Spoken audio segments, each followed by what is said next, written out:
Platform community. Today we have an AMA, and our guest is Peter Raymer. Peter, welcome. Thank you. Thanks so much for having me. I've been looking forward to doing this. Yeah, awesome. Well, thank you so much for giving us some time. I appreciate it. It's been a long time coming. I guess to start off, why don't you tell us a little bit about your background and your current role? Yeah, sure. I'm currently a director of managed application services at RSM. I've actually been working for RSM for 20 years this July. It's pretty wild. I came over from an acquisition from Junction Solutions before that, but I've been working in the dynamic space really that whole time. I started out working as some standard product development. We would create some solutions to fill in some of the gaps that existed in the ERP system. We couldn't, fully do some of those business operations end to end, retail, etc. And so we worked on filling in some of those gaps so that we could implement Exacta back then.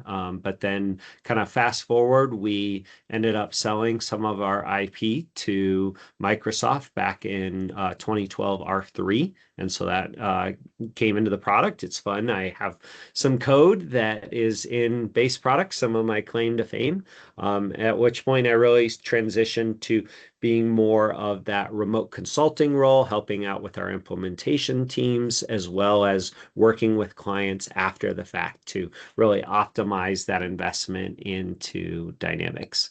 Along the way, I started writing blogs. So I do have a blog site of dynamics365musings.com, and I've got a YouTube channel and started creating a lot of tutorials around how to do development in D365 FNSC, and just giving some of those advice, and have continued on that, and was awarded the Microsoft MVP back in 2022. So, yeah. Awesome. Thank you so much for that introduction, Peter. It's amazing to see the contributions you've made to the Dynamics community. And I think maybe some of the things you touched upon in your career is a good place to start. You really started mostly as a developer, and now more recently, you've really focused on industry and analytics. It's a little bit of a shift from maybe the day-to-day ERP implementations. Can you talk about maybe some of the challenges that brought and a shift in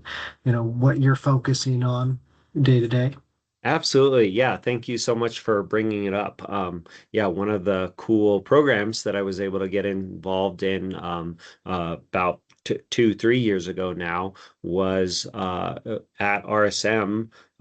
We have a program where we can work with our chief economist, Joe Bruce, on really understanding the economy as well as industry. So while certainly I've been focused on consumer products, on retail, on point of sale, e-commerce, all those technical components of the system for a long time, and have worked with retail clients, it's been great to step back and take even or really step up almost, and take a different view on industry, really study it of what are the trends that we're seeing in businesses, whether that be around tariffs or grocery or food away from home inflation. And I find that so important, especially even more so now, when we, to give you a little kind of teaser there, when we look at the economy for so long between 2008 and 2022, we were in this regime of close to zero interest, right? The Fed really dropped the interest way down. That allowed businesses to borrow money to make investments so much more cheaply than they could for a period of time before that. Then, came a time, multiple reasons, where Fed raised that rate back up. Now we've had these higher interest rates, and while they certainly may come down a little further, they are going to be not those zero interest rates of before. And that changes the game for businesses on how they add enterprise value to their systems, right? And Microsoft, their ERP system, AI, AI, the Power Platform, all of those components play a really key role in growing that enterprise value. But the way businesses maybe need to think about that has changed a little bit. Certainly, it's still about those operations, those value drivers, increasing volume, controlling margin.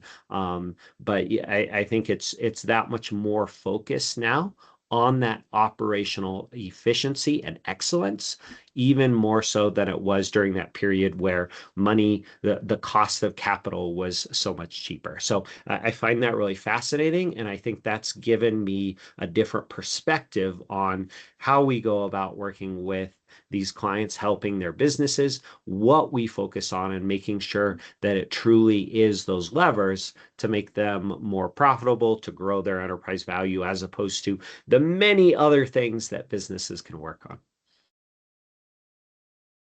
I'm curious to hear your opinions. What changes from a client's point of view and how they approach these projects. When we looked at ERP projects historically, they're extremely long, they're extremely costly. There's constant change orders, all these things. And now we have new technologies to help us be more operationally efficient. To your point about what companies like to focus on, I think, to borrow a sports term, when I use the eye test, I'm hearing companies want fixed fee. They want to take these 12 to 18-month projects down to, can it be 12 to 9? Can it be 6 to 9? Like, what can we chunk up to make things more efficient? Maybe we can do them in different phases.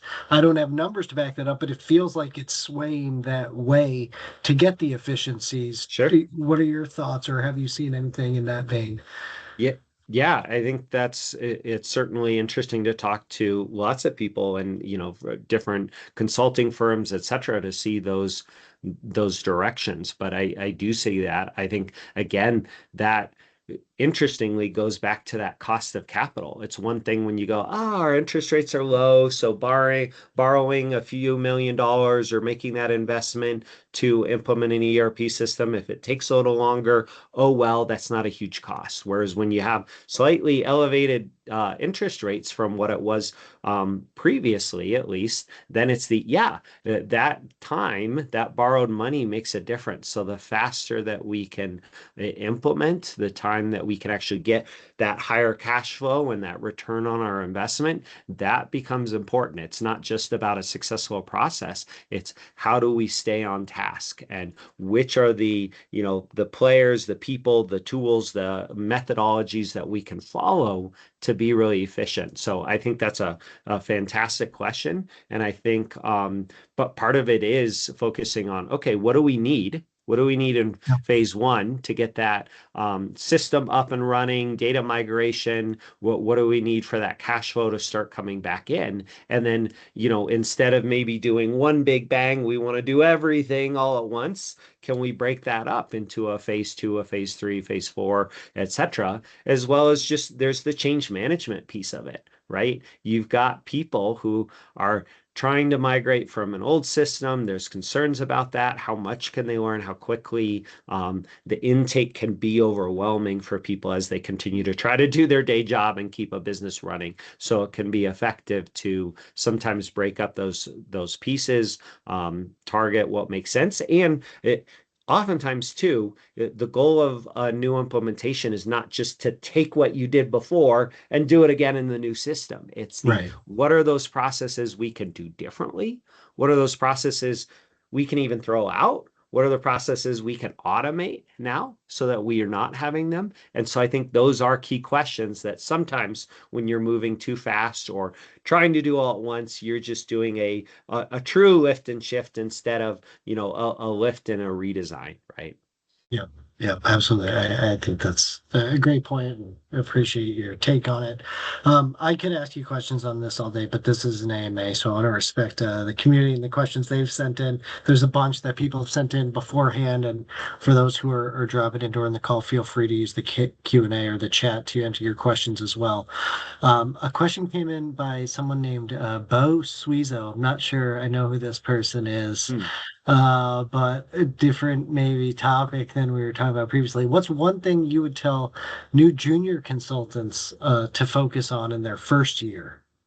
Sure. Yeah, I would say, and it's a great topic because one of the things that I really enjoy doing is teaching our new hires. I teach and organize our technical training classes each year, and one of the I think there's a lot of those lessons learned to be teachable, to work hard, etc. But I think the part that is my tough talk part is to be valuable, to work really hard during those first 2 years. It's one of those things you come out of school at that point you don't know anything. You can't really contribute a lot to that company. Instead, this company is investing a whole lot of time in training you and to teaching you, etc. And so it's really important to get that point where, okay, you are valuable. You can bill that hour, etc., and contribute. And then once you're there, that there's different things that can happen. But I feel like that's that riskier, the most risky point for new hires is those first year or two. And I would say also just don't focus on uh the way you're perceived of, like, sometimes you can be shy and say, oh, I don't want to ask that question, I'm going to come across as stupid, etc. Whereas it's like, no, that's the time to ask. People are expecting you to know nothing, so ask as many questions as you can. Don't focus on how you're perceived now, focus on how you want to be perceived at that 1 year mark, that 2 year mark, and go, yeah, that developer, that teacher that is teaching me now, they are amazing. How do I get to be perceived in that same way and have the skills that they do, and focus on that rather than the way you're feeling in that moment.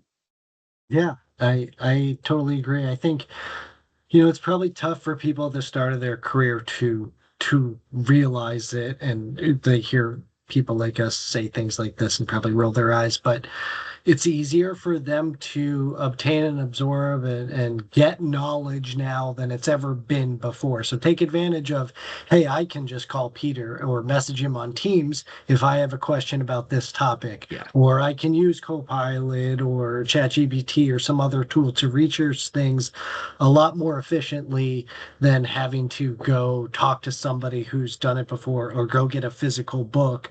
So, figure out how to take advantage of those opportunities, ask the questions to your point that you need to ask, and really just kind of dive right in, right?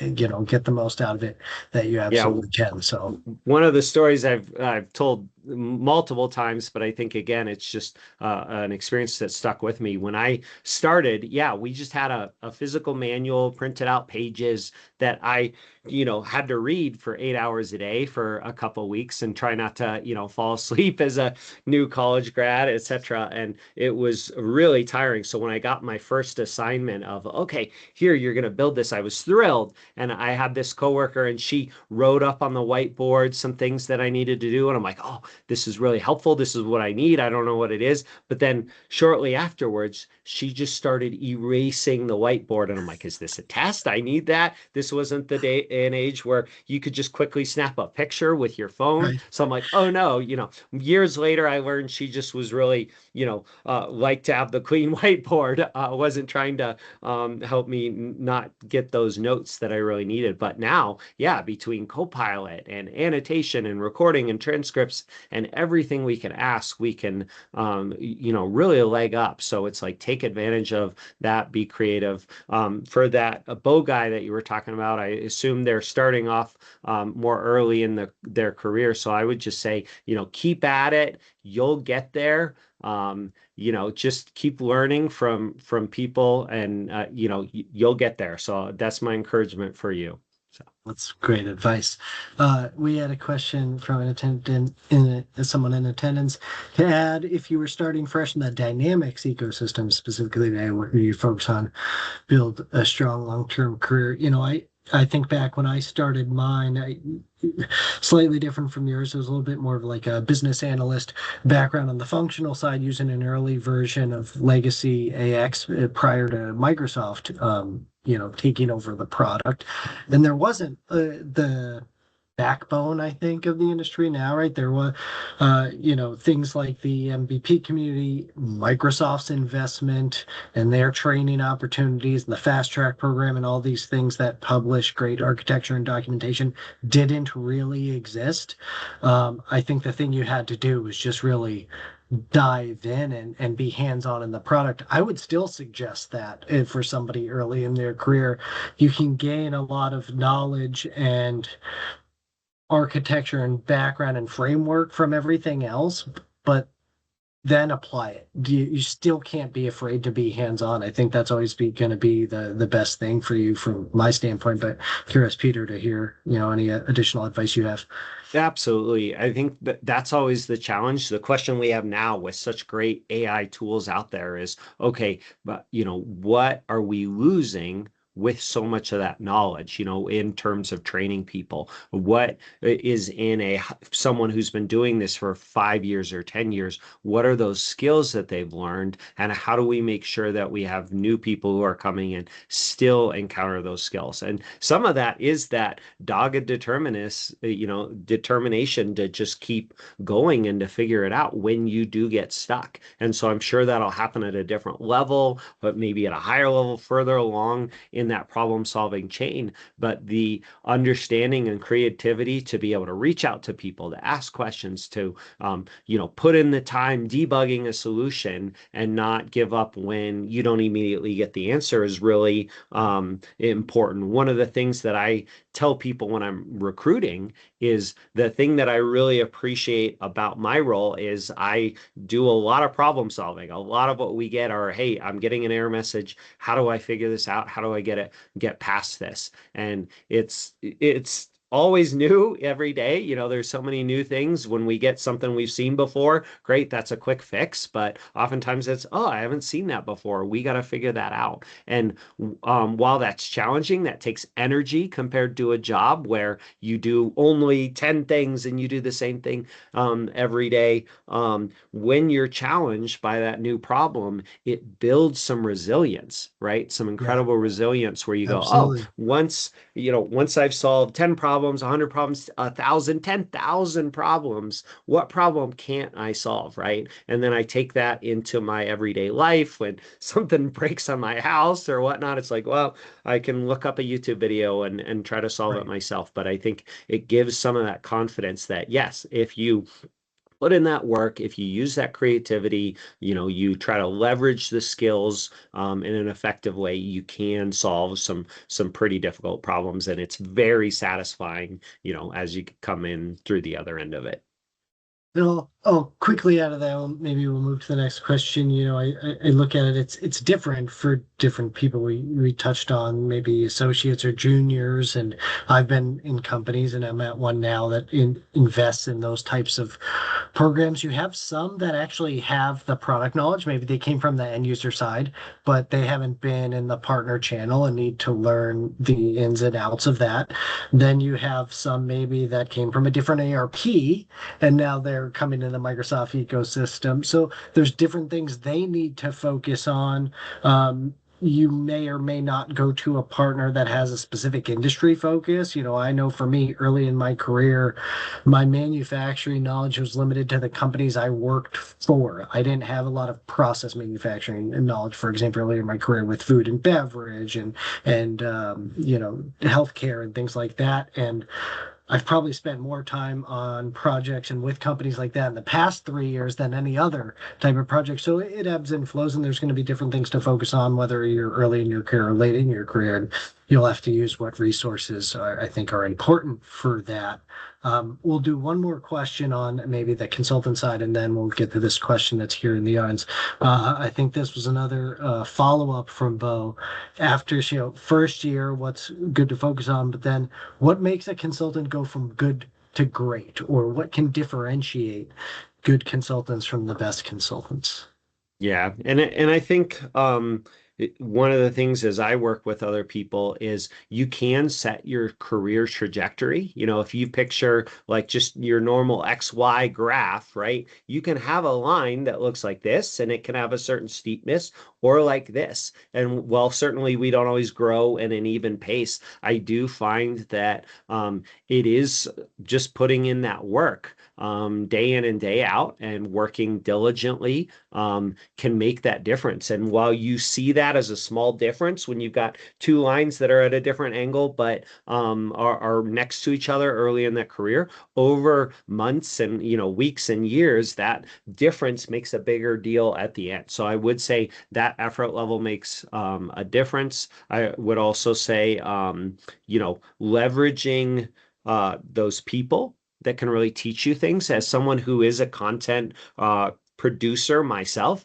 it's amazing. I have to spend lots of hours putting together this content. Usually it's things that I had to learn over a much longer period of time, and I'm distilling it into a video or an article or something that can be read or digested in 15 minutes. So I have this huge appreciation for what can be distilled from other people. So I take that as a challenge and encouragement to people to consume that content, make it a habit of learning something new each and every day, and those pieces add up. I know when I solve a problem, sometimes it's okay, I solved it. I'm done. I just want to move on. I want to relax now. Okay. And I think that's very understandable. But I think what you see some of the best consultants do will go, okay, I solved it. I'll take a breath, but let me stop for a minute. Let me take 5 minutes while I'm with that subject matter expert and let me ask them, hey, yes, you gave me the answer, but give me the slightly larger scope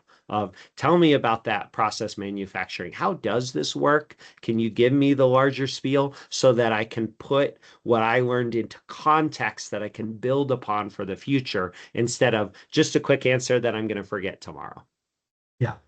Well, and I think, the difference between good and great, what does that mean to you as a person? There's lots of different types of consulting. Some companies want just a staff aug. They don't have the people and they need help. Some actually do need strategy. Some need the technology skills they don't have in-house. And I don't want to downplay our industry, but I think the difference between a good and great person in our industry, it's what makes good or great professionals in any industry, right? It's the hard work, it's the using the resources, it's the constant learning and striving for that, not taking no for an answer.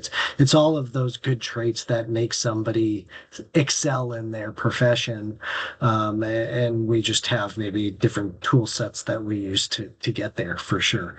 But I like your take. Yeah, one Derek, more comment oh on yeah, just the good absolutely. to great before we get to the question in the Q&A. I think, there's a great book called Good to Great, Jim Collins, and I think, he focuses on this hedgehog concept of like really understanding where you're going and being focused in that area. And I think that it has a lot of meaning. I'm also reading another book, Good Strategy, Bad Strategy, that's been phenomenal right now. And it's like many people have goals and they think that that's strategy as opposed to understanding the difference between a goal and a strategy, and recognizing that strategy is some of those actions, the ways that we're going to use leverage our strengths against a particular goal to achieve goal. And while we certainly need to work hard, and I said that earlier, working just harder is not a strategy, right? So Right. figuring out what are those things, the way that you're going to learn, the discipline that you're going to learn, I think are all important for growing over time. Great answer. Awesome. So Derek in the audience asks, is there any value in an end user striving for MVP status? Peter, you are an MVP, have been for a number of years. And is it hard to attain? And do you have tips and tricks for them? I definitely have a take on this, but I want to hear Yeah. yours Do you want to first. go first, Drew? No, I want to hear yours first, Okay. actually. Yeah, I mean, I think it's a great question. I think please keep asking it to lots of MVPs because I'm sure we have slightly different answers. But I do think, that MVP status, it depends on kind of, well, certainly what you want to do with it. There can be some value there, but being an MVP is about giving back to the community. That is truly at the core of kind of why we do it. If you're just doing it for maybe what you're getting out of it, I would say you may not be able to make it just because of the amount of work that it goes into and the amount of work probably outside of your core job, in terms of what Microsoft counts as the contributions. So I think you do have to want to be teaching. You have to enjoy teaching and giving back to that community to really reach it. But I would say, what's a great way to learn something is to teach it. I know I've had to learn a ton of things where I've thought through things that I've known for many, many years, but it's oh, well, how would I teach this? Why do I do this way? Or why is that case? And I've had to relearn some things to dig in a little deeper. So through those endeavors of needing to write those thoughts down, train other people, I've learned an awful lot. So that's what I would say is very true for end users. It can be very difficult to obtain. It can take a lot of work and hours and contributions for Microsoft to recognize that. But I think if that's something you're interested in, even if you're not sure, even going down that route and go, yeah, why don't I write a few articles? Why don't I help a few people on the forum? Let me start a podcast and see where it goes. I think you might be surprised, and you might also be really grateful for, I know I've been grateful for the feedback that I've received from the community of the people that I've been able to help. And I think that's been, shocking and impactful for me to say, wow, I did put in a lot of work for this, but I'm thrilled at how many people have benefited from this. I'm going to separate the first and second part of the question. I don't know if I've heard the first part of the question asked a lot or if at all previously. I think it's really interesting on if there's any value to an end user striving for MVP status. I would argue there's more value for an end user than someone like Peter and I.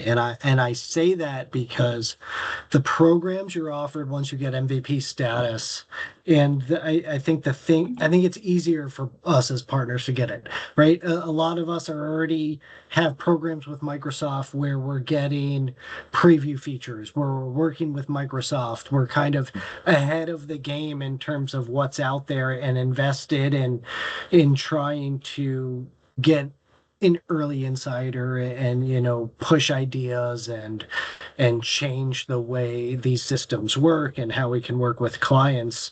Not all end users have either the financial benefits or maybe the programs to invest in some of that.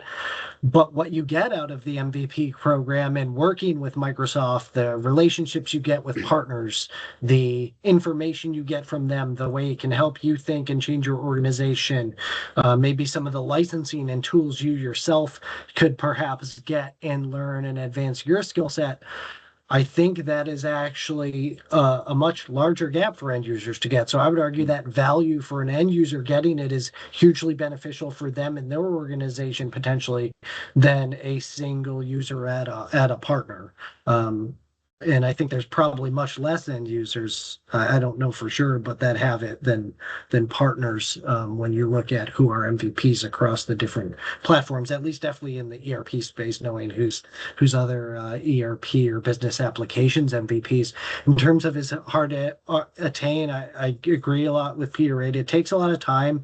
Us as partners, what we have to differentiate, we can't be showing like the IP we offer as partners or the things that differentiate us as RSM, as Argano, and things like that. It's focusing on pure education. That might be a little bit easier as an end user because you're likely not at a company who's selling ERP services and implementing ERP. You're using it as a platform. So you might show how you've implemented it, and that might be easier too. But you're not necessarily investing in the conferences and the webinars and the communities and investment in IT and technology that the partners are. So it might be harder to attain, I would say, for an end user, even though the value might be higher. Tips and tricks, it's due diligence early. When I first found out about it, I was told the only way you would do it is could get it is to have a blog and to be blogging constantly. I think that was early, that was still early in the YouTube days. That was before we had a lot of push in other programs. And I think there's a lot of ways you can get it. There's conferences, there's blogging, there's using YouTube, there's helping out in communities like TechFluent. We see Microsoft, they allow anyone to present as part of their community if they have a good topic and something they want to offer. There's the Community Dynamics forums. There's, you and I, Peter, we're going to the Doug event, Dynamics Con next week in Las Vegas. They have forums out there that the people can contribute to and offer content to. So there's a lot of ways I think to contribute, whether you're trying to be an MVP or just help out or just learn in the community. But is there value? I would say there's a ton of value, whether you're a partner or even more so as an end user potentially. Yeah, and one word on, yeah, I mean, that's Drew, a fantastic answer. I'd say one word that I forgot to share and just kind of tips and tricks. If you do go down kind of the blog or the YouTube side, I did write a couple blog articles as well as some YouTube videos on how to get started with a blog and how to be successful with that, as well as one about creating YouTube videos. So again, I'm all about trying to share what I've learned and help other people. So in those couple things that I've shared kind of what I use, what equipment that I've used, how I set that up. I think my biggest thing that I've learned from some other MVPs as well is just, you write the article. Definitely there's some, more niche things, and then there's some other things that are a little bit more widely useful, and that can be helpful to focus a little bit on the more popular subjects just for those views, even though mix it up and do what gives you joy. But I would also say there's a few apps, like there's a free Yoast app that you can install with like the WordPress software on a website, and that can really help you with your search engine optimization. And so it's all about, like, you spend hours writing this content and creating it or creating that video. You want it to be able to reach as many eyeballs as possible and be helpful as many as possible. So don't skim on that step. Is what I would say, especially if you're going for that MVP and you're looking to help as many people as you can. If you spend a little bit of that time there, that can help with the search engine optimization and make sure that your content can be found more easily and longer than when you just wrote it. And at the end of the day, yeah, anytime someone can find something that helps them is great. So that would be just my one tip, is make sure that you're kind of spending some time with marketing your content. But how much is of course totally up to you. Yeah, absolutely. Good feedback. All right, so we have a question from Alex M in Iowa. This is focusing on, I think, the developer side of things. Peter said, would you still recommend learning X++ for D365 customizations, or should companies be moving more towards utilizing Power Platform for custom business logic?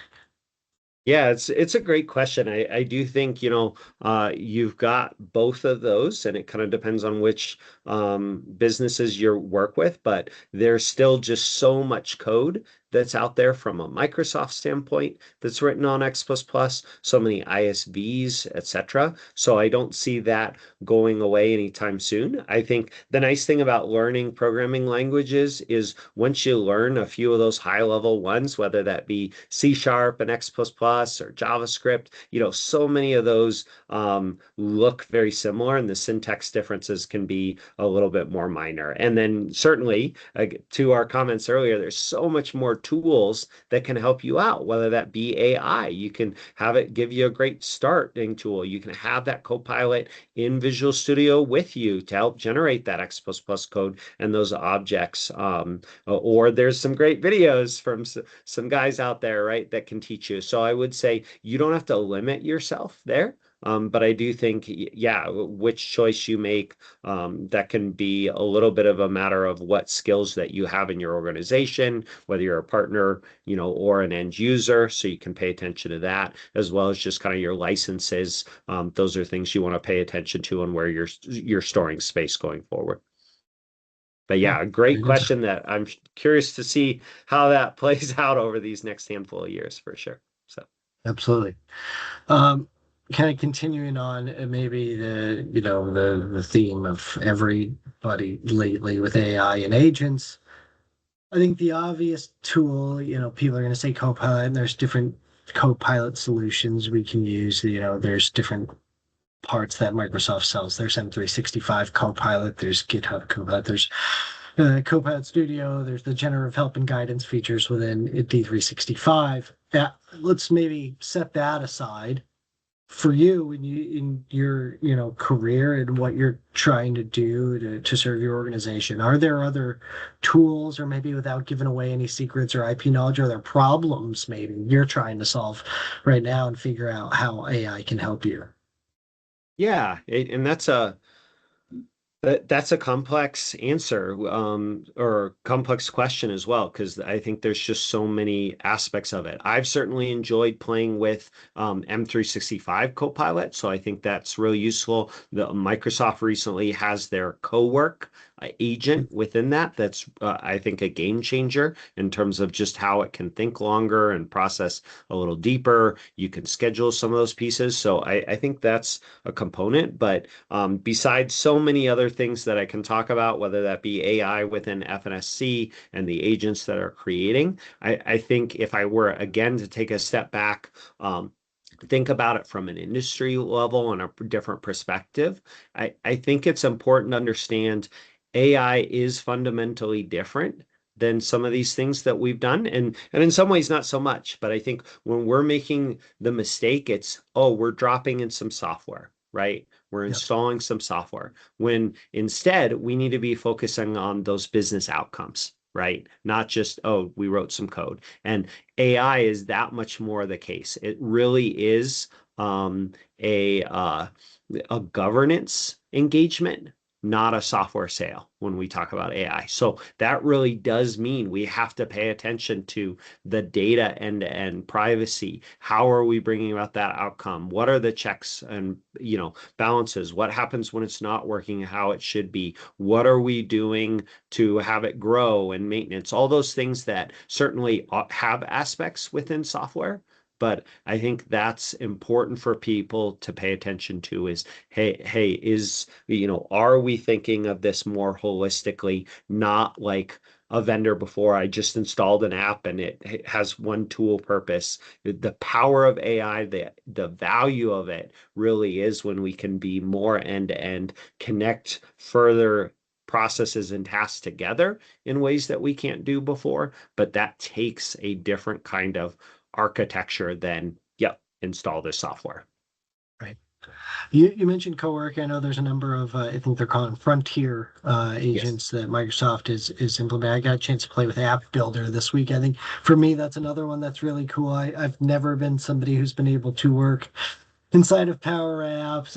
I've always, it's a me thing. It's not a Power Apps being difficult thing, and just the way I work. And now just being able to type a sentence and being able to quickly spin up, here's a visual of how this would look, and then tweak it easily through natural language just makes the possibility of building so many solutions so much easier. Building like, oh, we don't, maybe we're a new partner. We need a lead app next week for the conference we're going to be at. Let's spin that up. And it says, do you want to save data? We'll create a SharePoint list for you.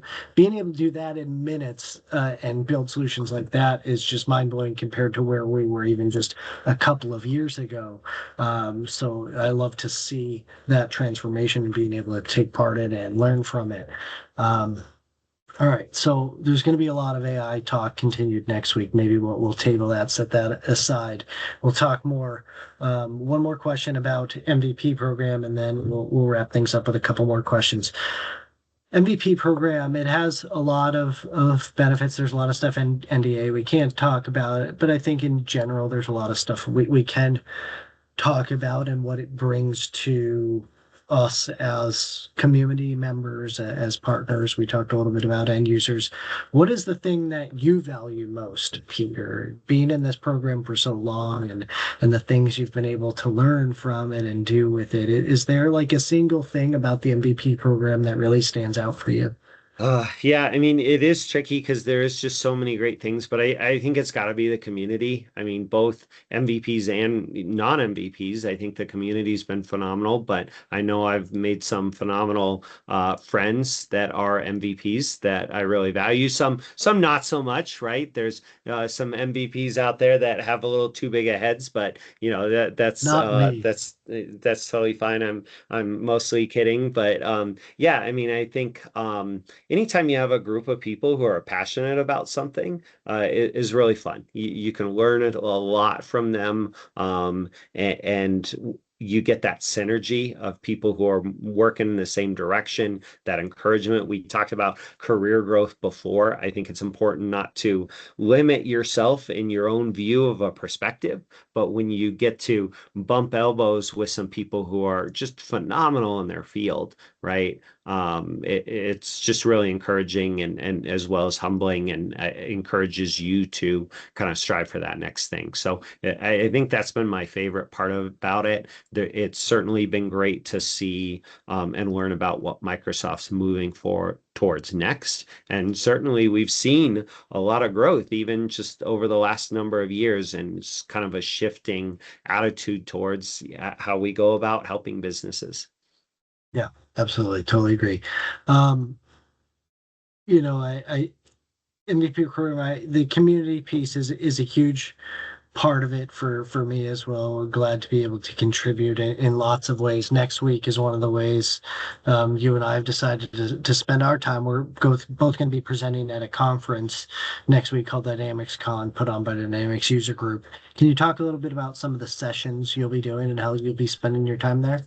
Yeah, sure. Happy to. So, one of the sessions that I'm doing with Nathan Klaus is a session on integrations, just bulletproofing those integrations. So, we'll be talking about OData and custom services and data management, and when you might use each of those different tools, but also what are the gotchas, right? What are the lessons learned that we've learned from employing them in practice? What do you need to troubleshoot issues that come up later on? What are those things that you can do to make it just that much more robust? So that's one of the sessions. Another session I'm doing is on email templates, and how do you set those up, but also email events. Email events are great because you can fire off emails when someone places an order or when an order ships, and include some tracking information. But oftentimes there's some custom information that you want to include. So how do you modify those email templates to include your special sauce, whether that be a tracking number or something else that you want included, as well as how you can include and create your own event. So that's kind of a fun mixture between both functional and practical topics, as well as the technical pieces of how do you implement that in code. I know that's something that I've had to do a number of times, so I'm looking forward to sharing that with others. And then I've got a couple more sessions, an MVP panel, as well as a war room panel that I'm actually in with you, Drew, that I'm really looking forward to. So maybe I'll turn it around back to you. Do you want to share some of what you're doing next week? Yeah, so that session will be really interesting. A friend of ours came up with this idea to do a session that's going to be very interactive with the audience. There's kind of a Mad Lib feel to it. We have different personas, different issues that could go wrong, and it's going to be iterative, right? So the audience can vote on the issue, and people are going to be assigned different personas and have to really resolve these issues in real time, be voted on how they resolve these ERP crises. It could be a go live crisis. It could be, a performance issue, something like that.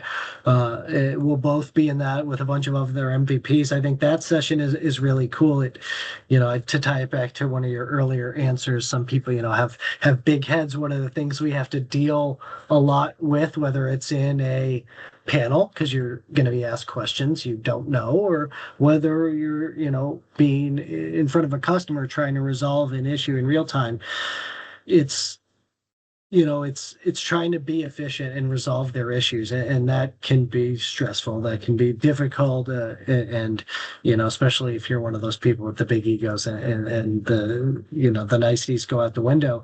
From my side of view, I look at you, Peter. I've seen you work in a number of ways. You seem like one of the most easygoing, nicest people out there. Do you get rattled or upset? Like, is there going to be something somebody could ask us in the session that's going to throw you off, or are you just the Thanks. same at I all guess I times? shouldn't tell you so that because otherwise they'll come to Dynamics Con and ask the question. So, well, I do appreciate the compliment. I think um yeah, I think there's probably lots of things that I could say to that, but yeah, I am grateful for just the many people that have taught me and helped me become who I am. But yeah, I think there is challenging situations, and at the end of the day, we want to help people through. We know people usually at least have good intentions, and when I'm working with people who are stressed, it's because yeah, their system's not working the way it should be, and that is stressful, and they're worried about all the things that go along with it. So trying to provide that sense of stability for them as well as that expertise and say, yeah, together, let's get that resolved. We've seen it get resolved many times, and let's just keep focusing on that outcome. So, yeah. Cool. And I guess to complete the answer that you had turned back around on me, we have the two panels. I have a session with my New England Doug co-lead, Andrea Ryerson. That's going to be a Business Central versus F&O session for those who come from either Great Plains or AX, or maybe they're looking for a new ERP and are not sure about what's in the Microsoft ecosystem. So that's a little bit of a back and forth. That'll be a fun one. We haven't done that session before. And then my own session is how many ways can I create a demand forecast in D365 supply chain management? So we're going to show six, maybe seven, six, seven ways to create a forecast in D365, starting with very simple scenarios for really easy use cases, building to much more complex or automated ways. So that one should be a fun one as well. We have one more question from the audience before we maybe start to wrap things up. It's still in kind of this conference and community theme. As someone in D365 SEM, would you recommend Dynamics Con or Community Summit for the best practical learning and networking opportunities, and what are the biggest strengths of each? Do you want to go first, Yeah, Peter? sure. I'll go first. I think again, keep asking lots of people because people have different perspectives. I think both are really great conferences. They are a little different. I think Dynamics Con had started well and is smaller. It had started out smaller, and that was something who's been attending both for a number of years now. It was cool to have that smaller community, right? You really got to know people in that smaller group. The different interactions from time to time, I think were awesome. So it was great from a community networking piece because it wasn't just a quick conversation and off. You're not going to see someone again the whole conference. Now, Dynamics Con through its success and through all it's done well has continued to grow and has become certainly bigger. I think Community Summit still is, to my knowledge, quite the largest, so that can be really helpful and give you the most number of choices. I think both have some great practical learning opportunities. You have some phenomenal speakers, MVPs and non-MVPs, and users, ISVs that are speaking at both. So it can be good to check the agenda of what what you see on those. I also think, it can depend on the time of the year, right? Oftentimes Dynamics Con, we've got that in May, just before Microsoft Build, community summits later in the year. And so Yeah. oftentimes what speakers are talking about is what's new and what's useful. So sometimes you go, wow, this thing specifically came out and I'd love to get a jump start on it. Great. Attend that next conference where hopefully people have got some sessions to help you out there. Yeah, I think that's good advice. I think a lot of it depends on budgets, timing, location, number of things. They're both fantastic events. I think it's interesting to see how they'll evolve now that we see maybe some of the events be a little bit more focused. even Summit, you see now we have, you know, the Power Platform Conference. So a lot of that is separated, and Summit is Right. maybe True. more ERP focused or something like that versus being broader across Power Apps. You know, Dynamics Con does a really, they've always done a great job with Business Central and CE and some of the other programs as well, not just focusing on the largest ERP side. So there's advantages of both. Dynamics Con actually started virtual. I think their very first event was a virtual one, which was Mm-hmm. really cool. I got to take a part in that. Uh, both, yeah, have a lot of advantages. I think what's important is, you know, what are you trying to get out of these events? Yeah, why are you attending? What are the things you want to learn? Are there new tools that just came out, to your point, that we know that people are going to be speaking on? Are there networking events that we know we need to focus on? So looking at the different conferences, you know, certain ISVs will focus on ones versus the other, certain industries, one versus the other. I think if you're an end user, try to do more research onto that to see which conferences is the best for you. Both have been really, really fantastic dynamics. I think it has a more playful feel, right? They have the superhero theme, and they still Con, obviously Comic Con, and all these different conferences, right? We have that playful feel to it. I think that's a big piece of it. You'll see partners and end users at both. You'll see ISVs, third party solutions at both. They're really really established conferences. You know, one's newer versus the other, but I think both are fantastic opportunities for you to go and learn and contribute. So yeah. Yeah, and both are, they change kind of locations year to year, so you can Yeah. see, if there's one that's closer to where you're at from a travel standpoint, time of the year and length, etc. But I would say you can't go wrong. Both are great conferences. I would also say, they do have the help desk kind of thing at Yep. both of those. So take advantage of those.